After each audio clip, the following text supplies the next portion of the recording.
Guys, ஒரு shocking news வந்திருக்கு. China gold ட்ரேடிங்கை ஸ்டாப் பண்ண போறாங்களாம். Yes, this is true. Beginning July 24, Industrial and Commercial Bank of China ICBC retail கஸ்டமர்ஸ்க்கு Shanghai Gold Exchange linked gold trading சர்வீஸை நிறுத்த போறதா அனௌன்ஸ் பண்ணி இருக்காங்க. அதோட சேர்ந்து Postal Savings Bank of China, Ping An Bank, China Guangfa Bank இவங்களும் similar சர்வீஸை டிஸ்கண்டினியூ பண்றாங்க. இதுல முக்கியமான பாயிண்ட் என்னன்னா, சைனா பிசிக்கல் கோல்டு பேன் பண்ணல. கோல்டு பார்ஸ் வாங்கலாம், காயின்ஸ் வாங்கலாம், ஜுவல்லரி வாங்கலாம். ஸ்டாப் பண்ணது பேப்பர் கோல்ட் ட்ரேடிங் மட்டும்தான். பேப்பர் கோல்ட்னா என்ன? பேப்பர் கோல்ட்னா நீங்க ஆக்சுவல் கோல்ட வீட்டுக்கு கொண்டு வர மாட்டீங்க. பிரைஸ் மேல போனா ப்ராஃபிட், கீழே வந்தா லாஸ், அவ்வளவுதான். பேங்க்ஸ் இதுக்கான ட்ரேடிங் பிளாட்ஃபார்மை தான் ஸ்டாப் பண்ணியிருக்காங்க. அஃபிஷியல் ரீசன் என்ன? பேங்க்ஸ் அஃபிஷியலா என்ன சொல்றாங்க? சிம்பிள், கோல்டு மார்க்கெட் இப்ப ரொம்ப வாலட்டைலா இருக்கு. அதனால ரீட்டைல் இன்வெஸ்டர்ஸ் அன்னெசரி ரிஸ்க் எடுக்க வேண்டாம்னு நினைக்கிறாங்க. So investor protection and risk management தான் அவங்களோட அஃபிஷியல் ரீசன்ஸ். ஃபர்ஸ்ட், ஒரு இன்ட்ரெஸ்டிங் ஃபேக்டர். சைனா கோல்டு பத்தி பேசுறப்ப ஒரு விஷயம் தெரிஞ்சுக்கணும். சைனா வேர்ல்ட்லயே லார்ஜஸ்ட் கோல்டு ப்ரொடியூசர். அதாவது கோல்டு வாங்குறது மட்டும் இல்ல, நிறைய கோல்டு மைனியும் பண்ணுது. ஆனா டொமஸ்டிக் டிமாண்ட் ரொம்ப அதிகமா இருக்கிறனால அது போதாதுன்னு இன்னும் இம்போர்ட்ஸையும் பண்றாங்க. China central bank, people's bank of China gold வாங்குறத குவைட்டா கண்டினியூ பண்ணிட்டு இருக்காங்க. As of mid 2026, China officially holds about 2300 tons of gold. இது அஃபிஷியல் ரிசர்வ் மட்டும்தான். பல அனலிஸ்ட் ஆக்சுவல் ஹோல்டிங்ஸ் இதை விட அதிகமா இருக்கலாம்னு ஸ்பெகுலேட் பண்றாங்க. எவ்வளவு கோல்டு வாங்கியிருக்காங்க? 2022 நவம்பர்ல அஃபிஷியல் பையிங் ரீஸ்டார்ட் பண்ணாங்க. அதுக்கப்புறமா 2023ல அரௌண்ட் 225 டன்ஸ், 2024ல சுமார் 44 டன் அஃபிஷியல் அடிஷன்ஸ், 2025ல தொடர்ந்து மந்த்லி பையிங் நடந்துச்சு. இயர் அரவுண்டா ரஃப்லி 40 to 45 டன்ஸ் அஃபிஷியல் அடிஷன்ஸ் 2026லயும் வாங்கிட்டே இருக்காங்க. அதாவது ரீட்டைல் பேப்பர் கோல்ட் ஸ்டாப், ஆனா central bank gold buying stop ஆகல. இந்த டிஃபரன்ஸ் ரொம்ப இம்பார்ட்டன்ட். இன்னொரு இம்பார்ட்டன்ட் ஃபேக்ட் என்னன்னா, சைனா கோல்ட் மார்க்கெட்ல இன்னொரு பெரிய மூவ் பண்ணிட்டு இருக்காங்க. ஹாங்காங்க ஒரு major international gold clearing and settlement ஹப்பா டெவலப் பண்றது தான் அந்த மூவ். முதல்ல கோல்ட் கிளியரிங் அண்ட் செட்டில்மெண்ட்னா என்ன? சிம்பிளா சொல்லணும்னா, ஒருத்தர் கோல்டு வாங்குறார், இன்னொருத்தர் கோல்டு சேல் பண்றாரு. இந்த டிரான்சாக்ஷனை அஃபிஷியலா ரெக்கார்ட் பண்ணி பேமெண்ட், ஓனர்ஷிப் டிரான்ஸ்ஃபர், டெலிவரி எல்லாத்தையும் மேனேஜ் பண்ற சிஸ்டம் தான் கிளியரிங் அண்ட் செட்டில்மெண்ட். அதாவது கோல்டு மார்க்கெட்டுக்கு ஒரு பேங்கிங் சிஸ்டம் மாதிரி. இப்ப குளோபல் கோல்ட் ட்ரேடிங்ல லண்டன் ரொம்ப பெரிய ரோல் பிளே பண்றாங்க.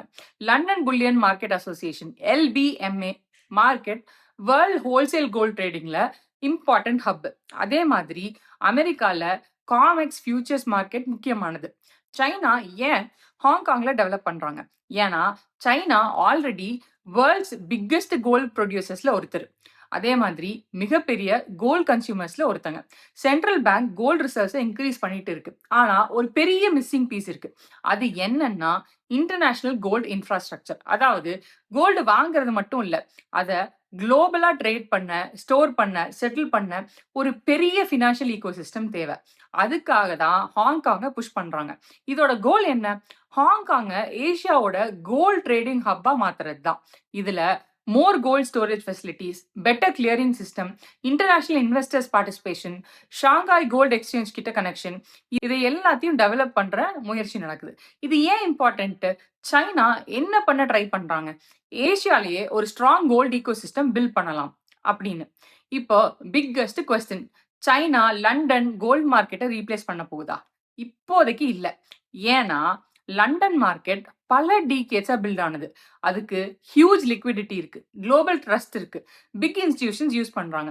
இதெல்லாம் ஒரே நாள்ல சேஞ்ச் ஆகாது. ஆனா லாங் டேர்ம்ல மேபி இது பாசிபிள்.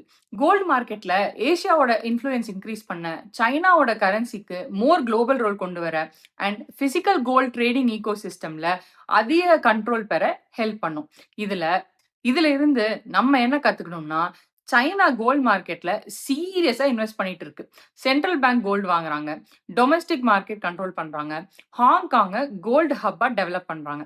ஆனா நாளைக்கு கோல்டு பேக்டு கரன்சி வரும், இல்ல டாலர் இமீடியட்டா கொலாப்ஸ் ஆகும்னு சொல்ல முடியாது. ஃபேக்ட்ஸ் என்னன்னா, China is slowly building more influence in the global gold ecosystem. அதுதான் real story. Bro, next world currency gold தான் ஜம்ப் பண்றது ஸ்மார்ட் இல்ல. சரி, இப்ப கொஞ்சம் தியரிஸ் பத்தி பார்க்கலாம். Theory number 1.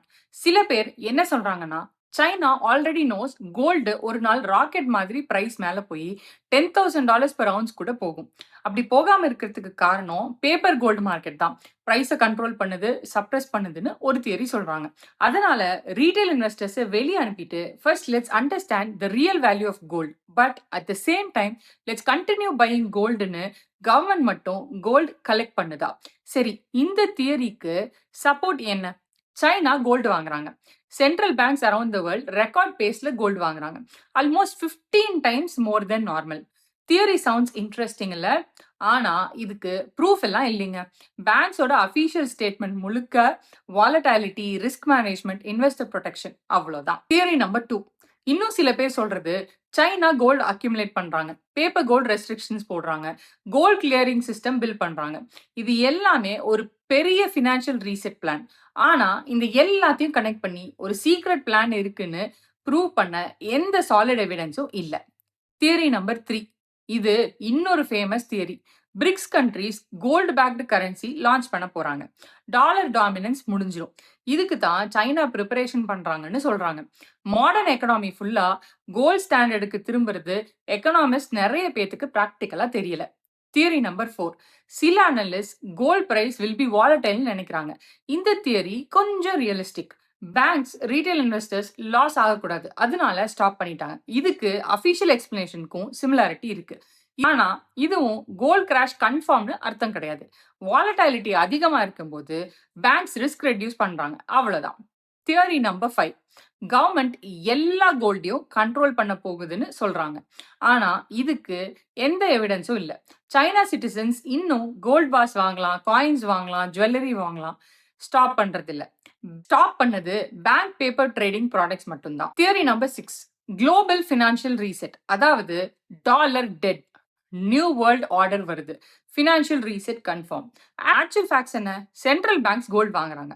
ஆமா, பல நாடுகள் டாலர் டிபெண்டன்சியை குறைக்க ட்ரை பண்றாங்க, நிஜம்தான்.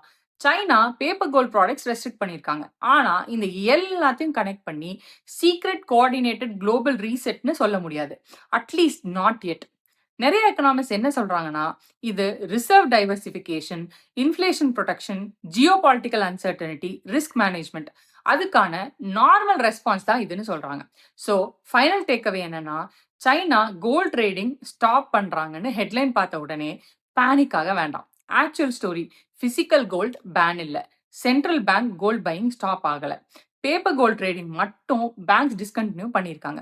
Official reason investor protection, risk management, நிறைய தியரிஸ் இன்ட்ரெஸ்டிங்காக இருக்கலாம். ஆனால் ஃபேக்ட்ஸுக்கும் ஸ்பெகுலேஷனுக்கும் டிஃபரன்ஸ் தெரிஞ்சு இன்வெஸ்ட் பண்ணுறது தான் ஸ்மார்ட் இன்வெஸ்டிங்.